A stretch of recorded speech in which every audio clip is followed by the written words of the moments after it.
বড়া তো অনেক ধরনের হয়, কিন্তু চৈত্র সংক্রান্তিতে যেহেতু তিতা খেতে হয় তাই মা আজকে করছে করলার বড়া। আর এটা খেতেও কিন্তু হয়েছে দুর্দান্ত। করলা তেল থেকে ছেঁকে তুলে সরাসরি ডালের মধ্যে দিয়ে দিব। এখানে আছে আদা, কাঁচা লঙ্কা দিলাম, একটু হলুদ গুঁড়ো, একটু জল দিয়ে গুলে দিলাম। এবার তেলের মধ্যে দিয়ে দিলাম।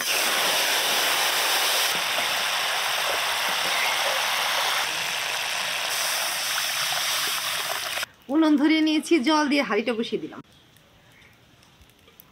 চৈত্র সংক্রান্তিতে বিভিন্ন ধরনের নিরামিষ পদ রান্না করা হয়, ডাল, তরকারি, সবজি, শাক, ভাজাভুজি, আর প্রতিটা পদেই তিতা দেওয়া হয়। করলা, নিম পাতা, গিমা শাক, যার সাথে যেটা যায়। তো আজকে আমিও তিতা ডাল রান্না করছি। এখানে নিয়েছি মটর ডাল আর মুগ ডাল, পরিষ্কার করে কচলে কচলে ধুয়ে নেব। হাঁড়ির জল গরম হয়ে গেছে, এবার ধুয়ে নেওয়া ডালগুলো হাঁড়িতে দেব। তিতা ডাল রান্না করতে সবসময় কাঁচা মুগ ডালটাই নিতে হয়, এক্ষেত্রে ভাজা মুগ ডাল চলে না। বলক এসে গেছে, এবার ফ্যানটা তুলে লবণ দিয়ে দিব।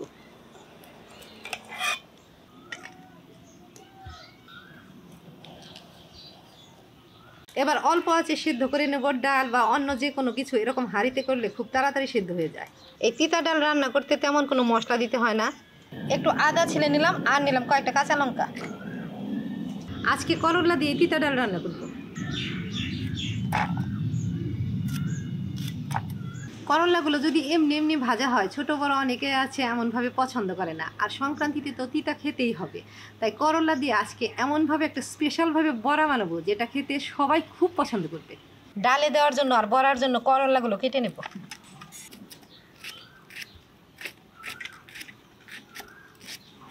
পাতলা পাতলা করে কেটেছি, এটা ডালের জন্য,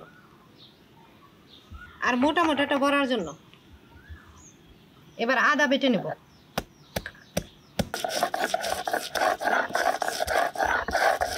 কয়েকটা কাঁচা লঙ্কা কেটে রেখেছি, আদা বাটাটাও তার মধ্যে নামিয়ে রাখলাম।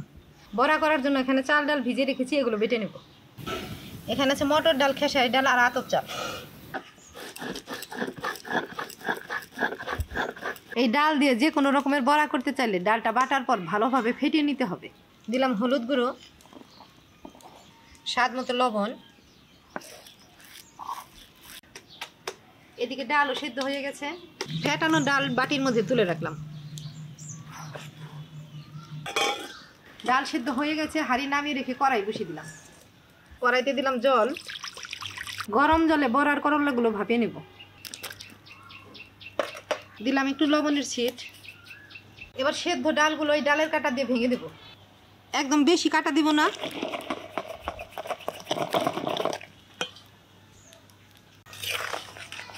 করলাগুলো খুব ভালোভাবে সেদ্ধ করতে হবে।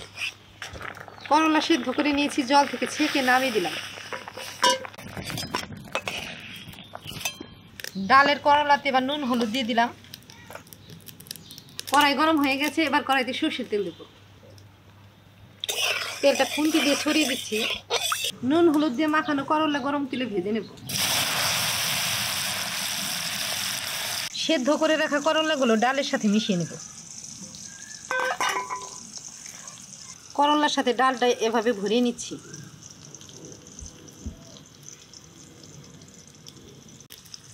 কয়েকটা রেডি করে রাখছি ভাজতে যাতে সুবিধা হয়। করলা তেল থেকে ছেঁকে তুলে সরাসরি ডালের মধ্যে দিয়ে দিব।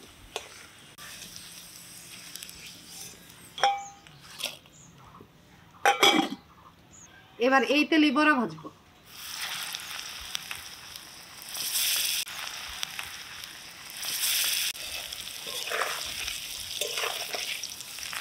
বাটাবাটির ঝামেলা ছাড়া এমন বড়া বেসন আর চালের গুঁড়া দিয়েও করা যায়, আর চালের গুঁড়া তো দোকানে সহজে কিনতেই পাওয়া যায়। বাকি বড়াগুলো রেডি করে নিচ্ছি। প্রথম কড়াইগুলো ভাজা হয়ে গেছে, এবার বাকিগুলো ভেজে নেব।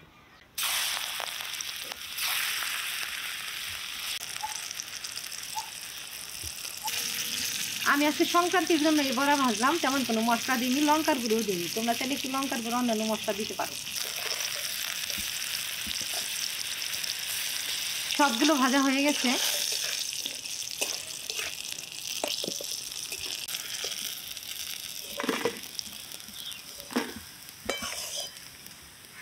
এটা এটা ডাল ভাতের সাথে খেতেও ভালো লাগবে, আর কেউ যদি এমনি এমনি খেতে চায় তবে একটু বিট লবণ ছিটিয়ে দিয়েও খেতে পারে। ডাল ফোড়ন দেওয়ার জন্য কড়াইতে অল্প তেল দিলাম, ফোড়নে দেবো শুধুমাত্র কালো জিরে। এখানে আছে আদা, কাঁচা লঙ্কা দিলাম, একটু হলুদ গুঁড়ো, একটু জল দিয়ে গুলে দিলাম। এবার তেলের মধ্যে দিয়ে দিলাম।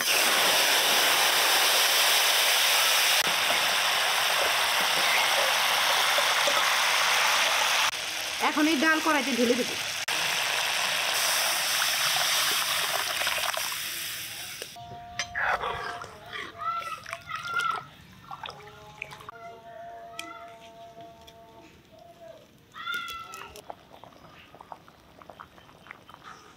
সেদ্ধ ডাল অনেকক্ষণ নামানো ছিল, তাই ফোড়নের পরে ভালোভাবে জাল করে বলক তুলে নিলাম, এতে করে করলাগুলো ডালের সাথে মিশে গেল।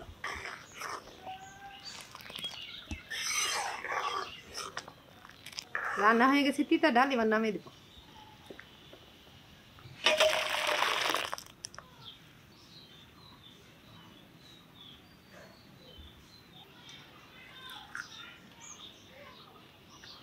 এই ভাজাভুজি বড়া টড়া সবসময় গরম গরম খেতে ভালো লাগে, তাই ভাজা হওয়ার সাথে সাথে আমি খেয়ে নিচ্ছি। আমার তো খেতে খুব ভালো লাগছে, আর এভাবে করলে কিন্তু তিতা হয় না।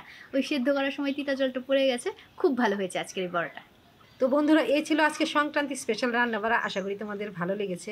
তোমরা চ্যানেলটা ইউটিউব থেকে সাবস্ক্রাইব করো, ফেসবুক থেকে ফলো করো, লাইক করো, আর প্লিজ ভিডিওটা শেয়ার করে আমার পাশে থেকো।